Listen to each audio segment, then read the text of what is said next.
Hi, hello viewers. This is Sarul Shalini, first BEd, Shakti Institute of Teacher Education and Research, and I belong to English department. Now we are going to learn about learning and teaching subject, and it is 100 marks full course paper. In that we are getting into Unit 3, Behavioral Theories of Learning. In that we are going to learn about behaviorism, Thorndike's connectionism theory or trial and error theory, laws of learning. This connectionism theory is based on the principle of active learning and is the result of work of the American psychologist Edward Lee Thorndike, an American psychologist. His lifetime period 1874 to 1949.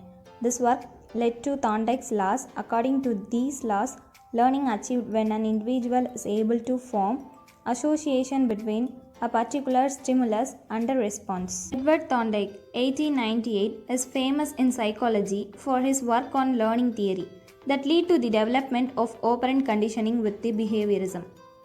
Whereas classical conditioning depends on developing associations between events, operant conditioning involves learning from the consequences of our behavior. What is behaviorism theory? Before that, who introduced behaviorism? John B. Watson is known as the father of behaviorism within psychology. John B. Watson, 1878 to 1958, was an influential American psychologist whose most famous work occurred during the early 20th century at Johns Hopkins University. What is behaviorism theory? Behaviorism focuses on the idea that all behaviors are learned through interaction with the environment. This learning theory states that behaviors are learned from the environment and says that innate or inherited factors have very little influence on behavior. Before that, we have a big doubt. Is Thorndike a behaviorist?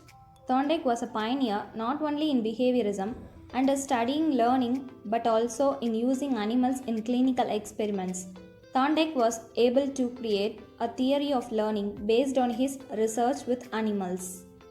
Connectionism theory, or also referred to as theory of trial and error learning.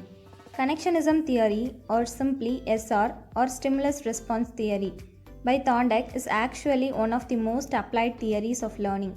It gave three laws of learning and which is widely used theory in education. This theory states that learning is the outcome of the relationships or bonds between stimuli and responses. Thorndike's view of learning suggests that it consists of associations or connections between stimuli and responses. By trial and error, animals identify connections between a stimulus and a satisfying consequence. Connectionism is a general theory of learning for animals and humans. Before that, what is stimulus and what is response? A change in the environment is the stimulus, and the reaction of the organism to it is the response. The main difference between stimulus and response is that a stimulus is an event or condition which initiates a response, whereas response is the organism reaction to stimulus. Okay guys, I think so you guys will be a bit confused. I clear that confusion by giving some examples related to stimulus and response. For example, you are hungry, so you eat some food. A rabbit gets scared, so it runs away. These are some examples related to stimulus and response. According to Thorndike, learning takes place by trial and error. Some people call it learning by selection of the successful variant. Accordingly, when no ready-made solution of a problem is available to the learner, he adapts the method of trial and error. He first tries one solution. It does not help him. He rejects it, then he tries another, and so on. In this way, he eliminates errors and irrelevant response which do not serve the purpose and finally discovers the correct solution. Thus, in trial and error method, the learner makes random activities and finally reaches the goal accidentally. Edward Lee Thorndike was the initiator of the theory of trial and error learning. Based on the finding, he showed how to manage a trial and error experiment. Thorndike studied learning in animals, usually cats, in order to study the law of effect in learning. He devised a classic experiment in which he used a puzzle box. He placed a cat in the puzzle box, which was encouraged to escape to reach a scrap of fish placed outside. Thorndike would put a cat into the box and time how long it took to escape. The cat was tried to come out of the box by quizzing, jumping, biting, etc. As the experiment was repeated for several times, the wrong movements decreased, and in the end, the cat was able to open the door in a single trial. After much trial and error behavior, the cat learns to associate pressing the lever S with opening the door R. In this slide, I have placed this mind map and it helps to recall the theory and easy to understand the concept. Connectionism. Connectionism is a movement in cognitive science that hopes to explain intellectual abilities. Connectionism or simply stimulus-response theory. And then learning is the result of association forming between stimuli and responses. Thorndike studied learning in animals, that is Thorndike's experiment on cat. So he placed a cat in the puzzle box. Then a fish was kept outside. The cat was tried to come out of the box. The cat experimented with different ways to escape the puzzle box and reach the fish. After much trial and error behavior, the cat learns to associate pressing the lever. Eventually, that stumble upon the lever which opened the puzzle box. This experiment shows that learning is simply selecting and connecting the correct response with the given stimulus by a process of progressive reduction of incorrect response and stamping in the correct response through trial and error. If the trials were continued even after the cat learning to do the task correctly, its efficiency of performance increased, time taken to finish the task correctly decreased, and reached the maximum level after which there was not much gain in efficiency. Based on the finding obtained in his puzzle box experiment, Thorndike's theory consists of three primary laws. Thorndike's law of learning, law of readiness, law of exercise, law of effect. Law of readiness. A series responses can be chained together to satisfy some goal which will result in annoyance if blocked. For example, individuals learn best when they are ready to learn and understand the reason for learning. And then law of exercise. Connections become strengthened with practice and weaken when practice is discontinued. A corollary of the law of effect was the responses that reduce the likelihood of achieving a rewarding state. That is, punishments, failures will decrease in strength. For example, repetition is basic to learning. Things most often repeated are easiest remembered. And then law of effect. Law of effect responses to situations which are followed by rewarding state of affairs will be strengthened and become habitual responses to that situations. For example, learning will always be much more effective when a feeling of satisfaction accompanies the process. According to law of readiness, since learning is an active process, students must have adequate rest, health and physical, mental ability and emotionally. That is, individuals learn best when they are ready to learn. Basic needs of students must be satisfied before they are ready or capable of learning. For example, interested in drawing, interested to play piano and violin and practice to ride bicycle. Students who are exhausted or in ill health cannot learn much.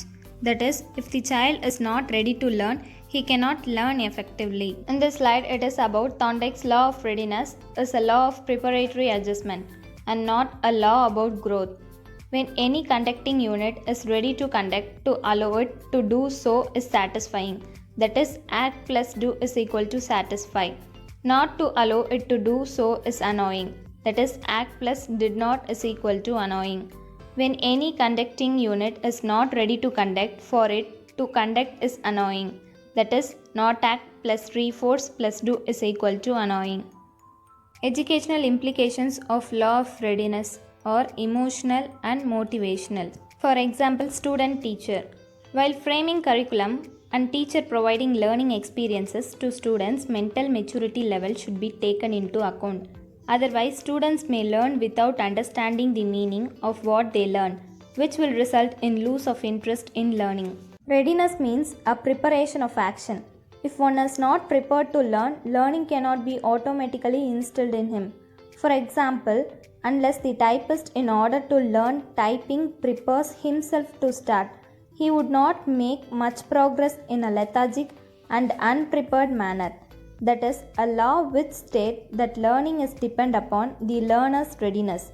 to act which facilitates the strengthening the bond between stimulus and response.